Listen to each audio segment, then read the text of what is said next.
Welcome to the Retouching project review. Make sure before you start that you read the objectives that are located in the project, and we are going to do the following. We're going to use the retouching tools to remove blemishes and dust, patch tool, clone stamp, healing brush, content aware fill, doing some dodging and burning. We're going to straighten the horizon using a new layer with a layer mask. We're going to straighten the photograph using the straighten tool, crop an uneven border using the crop tool, add a sepia tone to the photograph using hue saturation or black and white adjustment layers, and then add contrast to the photograph using a curve adjustment layer. And then also I have listed here your grading criteria. All right, so let's go into Photoshop. I'm going to hit F for full screen and then adjust my screen so that you guys can see all of the palettes and information. Let's do this. Okay. Make sure that you have your history panel open, your adjustments, and your layers. First thing we're going to do is rotate this image. Now, because we want to rotate the entire image and not just a layer, we're going to go up to Image, Image Rotation, 180. So now we're in the ballpark, but the picture is still crooked on the canvas. So the best way to do that is grab the crop tool, and now I have a preset set, so I'm going to grab that preset and go up to the top and choose Unconstrained, and that way it'll let me expand this like this. Okay, we're in a crop preview now. If you look in your layers panel, I have delete cropped pixels selected because I'm okay with getting rid of some images as excess background. If I wanted to be able to change my mind later, I would uncheck delete cropped pixels, and it would delete them, but only temporarily. And actually, delete's not the right word. It would hide them, and you would be able to go into Image, Reveal All at any time. So let's run through the first way with if you delete them. With the crop tool selected, you're going to grab the straighten. So you depress this little ruler, the little level, and draw a line that you want to be straight. I want to establish that as the new straight horizon. Looks good to me. I can bring this down.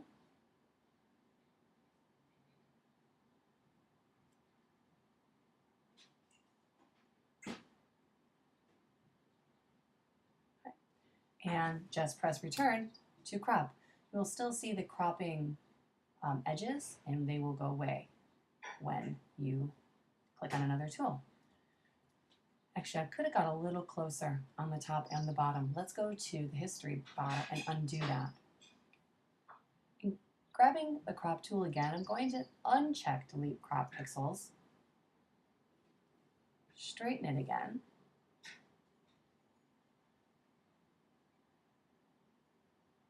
crop it down. I'm going to leave this nice border for now, and I can go back if I want to and recreate that border at the top. I'm going to hit return. Now when I go back into my layers, I will no longer have a locked background layer because that layer has now been converted to layer 0 so that I could use this delete cropped pixels option. What I would want to do is if I continue on, is duplicate this layer, limit, background, copy, and continue along my way. At any point, if I decide that I don't like that crop, I can go to Image, Reveal All, and it will give it all back to me. That's only if you hit the uncheck the delete crop pixels. If it's checked, that won't happen. You will not get that option. So I'm going to hit Escape and go back up in my history panel to the first time I cropped it where I checked delete crop pixels. Oh, don't crop. There we go. Grab the crop tool, straighten again, and going to adjust the crop a little bit so I have my edges, delete crop pixels, hit return, I now still have my locked background layer, and I'm going to drag that layer down to the little new icon next to the trash so that I get a background copy. You can also right-click, duplicate layer, use this pull-down menu here, or at the top. We want to make sure that we have a locked background. We turn that off, and then we will do our work and start building our layers from here. Next thing we're going to do is add a black and white adjustment layer. Sometimes if you add a black and white adjustment layer to an image that has stains, this can take care of a lot of the staining. You also can work with these sliders as if you were in a dark room. You can see that that makes the right side a little darker, but if we pull it up, I can make it a little lighter. All right. And then above that, I'm going to hit new layer icon, and I'm going to do my retouching on this layer. So this is a good layer structure. Blank retouching layer, black and white adjustment layer. You turn on and off at any point. It's a very slight difference because this image is an RGB image. Right? If you want to check and go to image mode, you'll see that this image is RGB color. I didn't scan it in black and white because when you scan an image in black and white, you only get one channel of information as opposed to the composite RGB and the red, green, and blue. So I like all of that additional information. It tends to give the image a little more depth. So for me, that works fine. Black and white adjustment layer that I can turn on and off works perfect. And now I can treat the image as if it were black and white with all the depth of 4 channels of information.